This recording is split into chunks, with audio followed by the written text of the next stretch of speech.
앞으로 강력범 얼굴을 머그샷이나 신분증 사진으로 공개하는 방안이 추진됩니다. 전 남편을 잔혹하게 살해한 고유정이 신상 공개 결정 이후 머리카락으로 얼굴을 가린 게 발단이 됐습니다.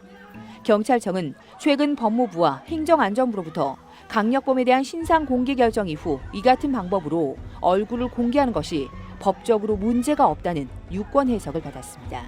지금 우리나라처럼 이렇게 수사기관이 마스크 주고 그러니까 모자 주고 뭐 이렇게 하는 나라가 없죠, 사실은. 이 범죄 사건은 공적 사건이기 때문에 당연히 이제 국민이 그 알아야 되는데, 우리는 이제 그 특강법을 만들어서 일정한 요건에 해당될 때만 소극적으로 이렇게 공개를 해야 된다고 하는 이런 좀 아주 특이한 이런 그 법 제도를 갖고 있어요.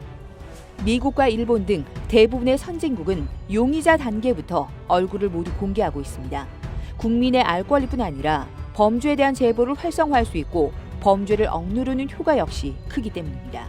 전문가들은 우리나라 이 같은 현실은 과거 군부 독재 시절 부당하게 자행된 인권 유린에 대한 저항에서 기인한다고 분석합니다. 그러니까 인권 과잉이죠. 그런 나라가 이제 없잖아요. 무죄 추정 원칙에 혹시 반할 수도 있지 않느냐. 뭐 그런 것이 아마 그 역사적으로 혹시 공권력이 과거에 그렇게 침해했던 뭐 이런 뭐 기억들이 뭐 뭔가 이유가 된 것이 아닌가 이제 생각이 되는데요. 잉글랜드 출신 축구 선수 웨인 루니는 2018년 음주 소란으로 체포돼 머그샷의 주인공이 됐습니다. 또 지난해 6월 일본에서는 농림수산성 차관 출신인 70대 아버지가 40대 장남을 살해해 용의자 단계부터 얼굴이 공개되기도 했습니다.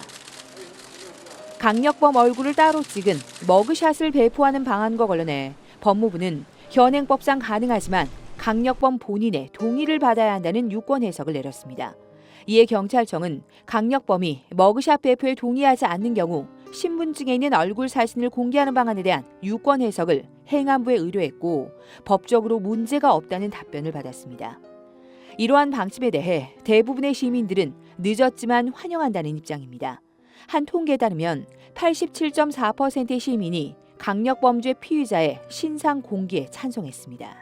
그들이 이미 인권을 저버리는 범죄 행위라고 생각되기 때문에 그들에게도 인권이 있다라는 말은 진짜 어불성설인 것 같습니다. 아무리 뭐 그분들의 가족이나 어떤 뭐 지인들에 대한 그런 뭐 어떤 테러라든가 사이버 테러라든가 SNS에서의 공격이 좀 걱정이 되긴 해도 그래도 피해자의 인권이 더 우선시되는 게 맞다고 생각합니다. 기본적으로 국민의 인권 보호라는 것은 커다란 측면에서는 당연히 이루어져야 할 측면이지만 그 단계에서도 결국은 인권 보호와 함께 맞물려서 국민의 알 권리를 충족시키는 것도 언론의 의무고, 그다음에 수사기관이라든지 검찰과 경찰 같은 수사기관에서도 당연히 국민의 알 권리를 충족시키기 위해서 노력하는 것도 일정 정도 의무가 있다고 생각을 합니다. 하지만 감정적으로만 생각해선 안 된다는 입장도 있습니다. 이춘재 사건의 8차 범행 피해자처럼 억울한 경우가 생길 수도 있다는 겁니다. 1심, 2심에서 유죄로 확정됐다고 하더라도 3심에서 대법원에서 무죄 판단이 받으면 그게 3년, 4년, 5년 가는데 그동안 이 사람은 이미 낙인이 찍히는 거예요. 얼굴이 나왔기 때문에. 그 얼굴이 나온다는 게 되게 크거든요. 왜냐하면 그 얼굴이 나오게 되면 그 사람의 자녀들, 뭐 가족들까지도 다 이제 낙인이 찍히게 되는 거죠. 돌이킬 수 없죠. 우리나라에서는 피의자 인권 등을 고려해 시행하고 있지 않지만 많은 선진국에서 시행 중인 머그샷 제도, 여러분은 어떻게 생각하시나요?